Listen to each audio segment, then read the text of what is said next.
Don't need a lot of room, just enough room. Welcome back. This might be the most important box that I have received parts up to this point. And what makes this ordinary box of parts so important is it contains our custom motor mounts that we bought. You got 2 plates, one for each side, that bolt into factory holes. It's got the mount kit. It's got the bushing, transmission mount, all the hardware and bolts. And it is custom built from a company called Shoebox Central that specifies in 40s and 50s era cars, shoebox style cars. And this kit was made specifically to put 351s, 302s into our 56 Ford. Our instruction sheets gives a couple diagrams, but it doesn't really seem to match up. But we're going to go through each one of these steps. We're finally going to get this test fitted into there. Now, this set of motor mounts was a little bit expensive, but I guess it depends on your fabrication skills, which I don't have much of, specifically welding. So if you look at this part, it's just there's nothing super special to it. Fits up against the engine mount like this. Bushings go through there. Motor mount comes out through there. And these are not exactly like I saw in the picture. The picture I saw, that was welded all the way across. Corners were rounded off, and it was painted black. So after I test fit everything, I'll probably pull it back off, clean up these corners, and paint it. So it says the first step is to mount these brackets to the motor, and gives very specific instructions on which way it needs to go on.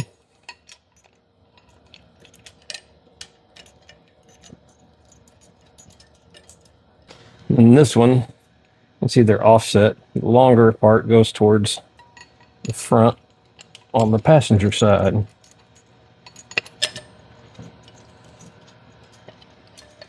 We'll just get all these tightened up. Yeah, that's good. Oh, that's good. And same on this side. Okay, now per the instructions, we take this one with the offsetted bolts to the front, and that gets mounted up to these holes here. You can see it still has movement and adjustment, just like the originals did. And then the same thing on the driver's side with the offset being to the front. This is where it gets a little weird, because according to the diagram, there should be a washer there, but we don't have a washer that fits. Our bolt head's different, and it don't show a washer up here, which I'm pretty sure we're supposed to put on.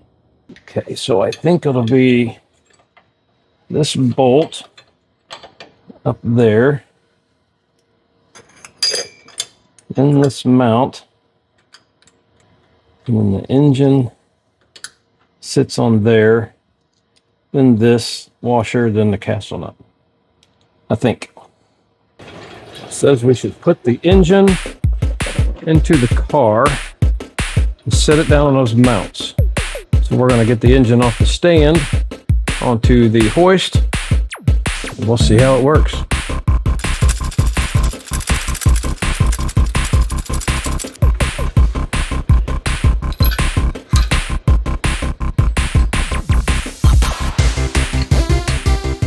Well, it's following the directions and still messed up.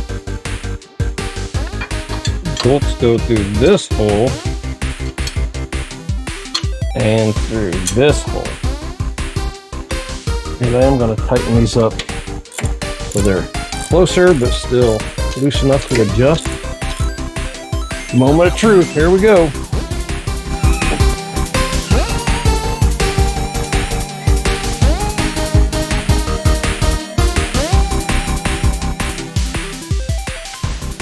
It's also going to be really tight with the transmission down in there.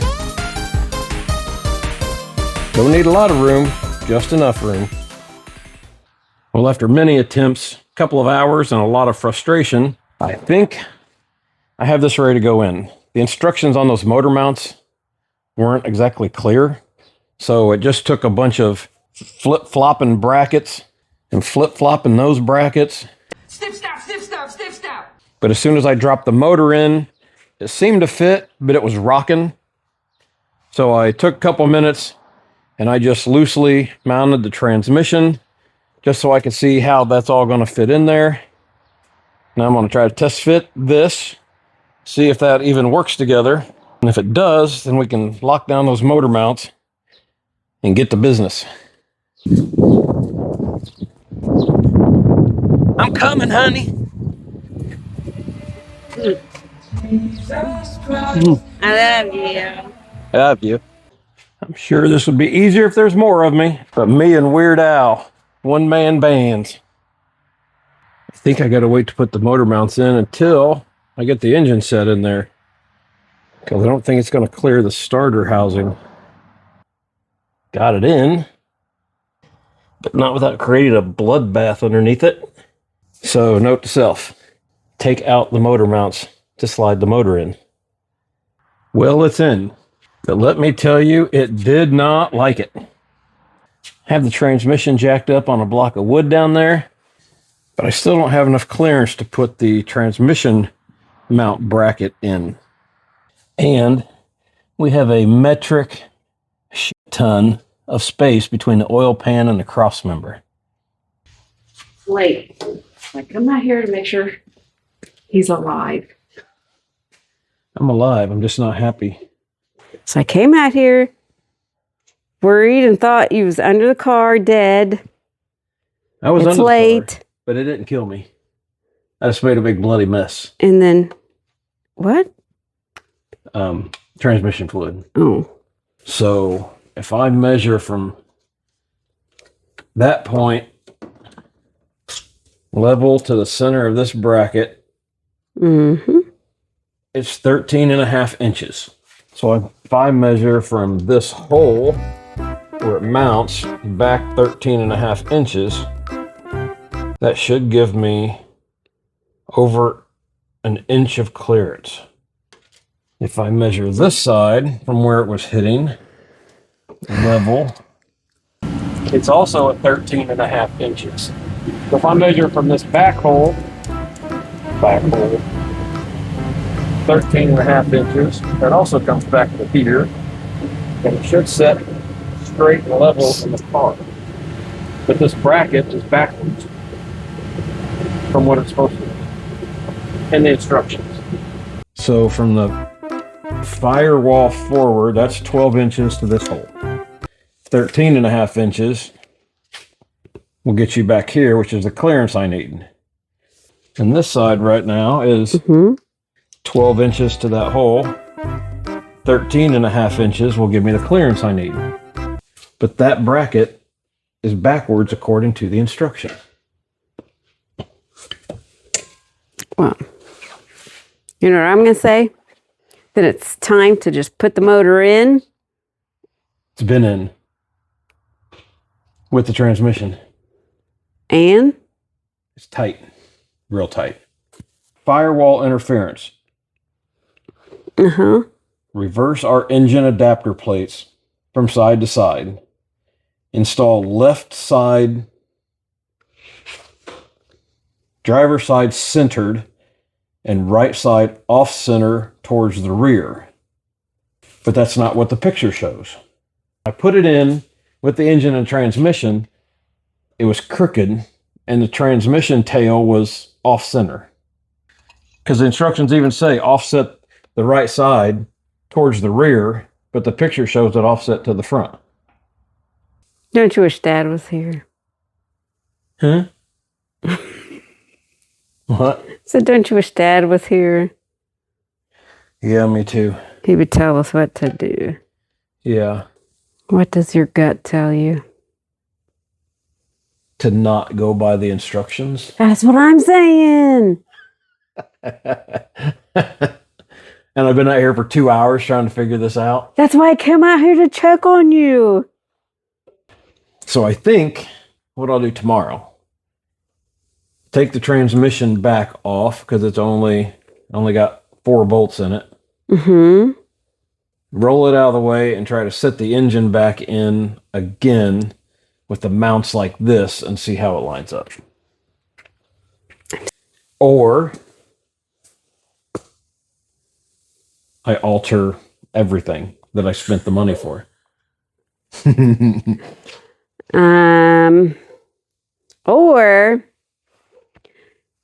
the American way, we just make it fit. It's only hitting in like one spot on the tub. So you're saying like beat that tub down a little bit. Beat it or cut it and patch it. Which we did talk about this previous. Yeah.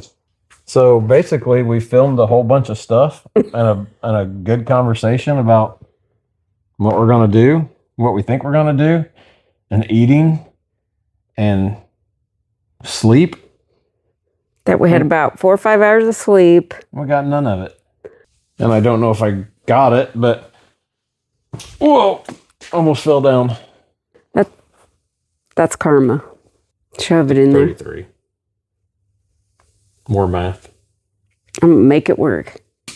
It is hitting that tub there, so we're either going to have to beat it with a hammer or cut a chunk of it out. That's what I said. Beat it with a hammer. Yeah, but then it's just all dented. No one's looking at it. They'll never see it.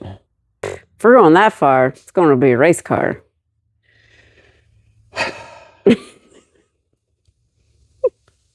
Everybody knows how men hate asking for directions, but I finally had to break down and call the company that sent me those motor mounts. Conversation went a little bit like this. Yeah, I'm just calling because I bought those motor mounts to put the 351 into a 56 Ford, and I don't know if I'm just an idiot. You said it, sir, not us. Okay, anyway, it seems to sit really high. Well, sir, it is a bigger motor. Yeah, I know that, but I just wanted to make sure that I had it in there right. Did you follow the instructions? I did, but they weren't real clear on some of the parts, so you guys have a picture or something I could reference to make sure that I got these in here right? We don't have a picture, but they've been installed in thousands of cars. Okay, am I gonna have any hood clearance issues? It just seems like it's gonna be really high. Have you mocked it up with the hood on it and the carburetor and the air breather on it? No, I haven't got that far yet. I'm just trying to get it in the car with the transmission in, but I can't seem to get the transmission up high enough to put the mounts in. Did you beat on the transmission tunnel? That's exactly what my wife told me to do. That's what I said. Beat it with a hammer. Smart woman. Yeah, right about that one. So that's about the extent of what I got, but they swear that those will fit, everything will work fine, and I just need to beat out the transmission tub a little bit. So that's what we're gonna go with. They also made it very clear that these aren't returnable because they have marks on them. So let's try to clean up some of these edges that are about ready to cut my fingers off.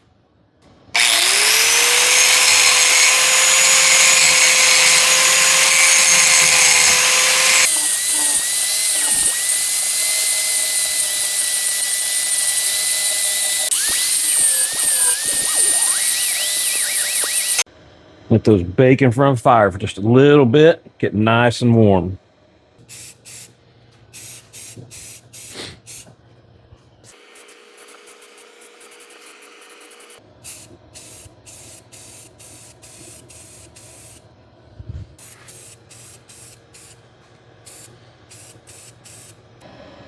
Rounded all the corners, rolled all the edges. Look much better. It's going to let them bake for a little bit, maybe one more coat, and then let them dry for a couple days. Next, I think I'll take the torque converter, get it put into the transmission, and then I will mount it all back up again, mock it in again, see where the transmission's hitting the tub, beat it out with an air hammer, probably, and that will be one more thing checked off the list. That's going to be for a different video. I'm going to yank this thing back out of here for the 47th time, get everything hooked back up, start beating out firewall. But just remember, they don't put themselves together. get out, do some wrenching, learn something, make some connections, have fun while you're doing it. Stay tuned. More stuff coming.